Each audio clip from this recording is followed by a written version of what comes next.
আসসালামু আলাইকুম সুপ্রিয় দর্শক, আশা করি সবাই কুশলে আছেন।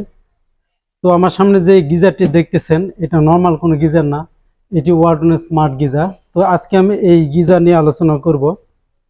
তো ভিডিওটি শুরু থেকে শেষ পর্যন্ত দেখতে থাকুন, তাহলে বিস্তারিত জানতে পারবেন। আর এখনো যারা আমার চ্যানেলটি সাবস্ক্রাইব করে নাই, অবশ্যই চ্যানেলটি সাবস্ক্রাইব করে পাশে থাকা বেল আইকনটি অল দিয়ে রাখবেন। এবং যারা অলরেডি সাবস্ক্রাইব করে ফেলেছেন তাদেরকে অসংখ্য ধন্যবাদ। তো এই গিজারটির মডেল হচ্ছে WGW30L। তো এই গিজারটি আপনারা ওয়াইফাই এর সাহায্যে মোবাইলের সাথে কানেক্ট করে স্মার্টলি কন্ট্রোল করতে পারবেন। এজন্য আপনাদেরকে গুগল প্লে স্টোর থেকে ওয়ালটন স্মার্ট অ্যাপ্লায়েন্স অ্যাপটি ইনস্টল করে নিতে হবে এবং এই গিজারটি ওয়াইফাই এর সাহায্যে মোবাইলের সাথে কানেক্ট করে নিতে হবে। আপনারা সপ্তাহে কোন কোন দিন এবং কোন কোন সময় এই গিজারটি চালু বা বন্ধ করবেন সেই টাইমিংটা ওয়ালটন স্মার্ট অ্যাপ্লায়েন্স অ্যাপে সেট করে নিতে হবে। তাহলে গিজারটি সাথে যদি বিদ্যুৎ কানেক্ট করা থাকে অটোমেটিকলি চালু হবে এবং বন্ধ হয়ে যাবে। আপনাদেরকে প্রতিদিন গিজার অন বা অফ করার কোনো ঝামেলা থাকবে না।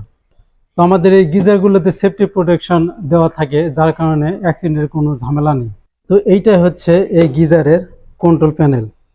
আপনারা প্রথমে যে আইকনটি দেখতে পাচ্ছেন, এই আইকনটির কাজ হচ্ছে যদি কোনো কারণবশত পানিতে লিকেজ কারেন্ট থাকে তাহলে এই ইন্ডিকেটর লাইটটি জ্বলে উঠবে এবং সাউন্ড হবে।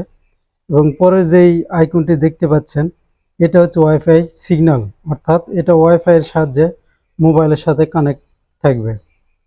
এবং পরে যে ইন্ডিকেটরটি দেখতে পাচ্ছেন, এটা কাজ হচ্ছে এই গিজারটি অন আছে না অফ আছে সেটাকে নির্দেশ করবে।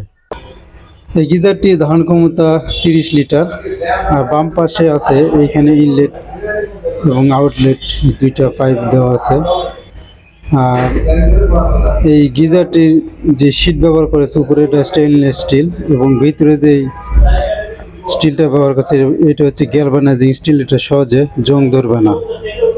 তো আপনারা আমাদের এই গিজারটি নগদে বা কিস্তিতে পারচেজ করতে পারবেন, এছাড়া ক্রেডিট কার্ড ইএমআই করতে পারবেন। এই গিজারটির বর্তমান মূল্য 9290 টাকা। তো পরবর্তীতে নতুন কোনো গিজারের আপডেট ভিডিও নিয়ে আপনাদের সামনে হাজির হয়ে যাব। সে পর্যন্ত সবাই ভালো থাকবেন, সুস্থ থাকবেন। আল্লাহ হাফেজ।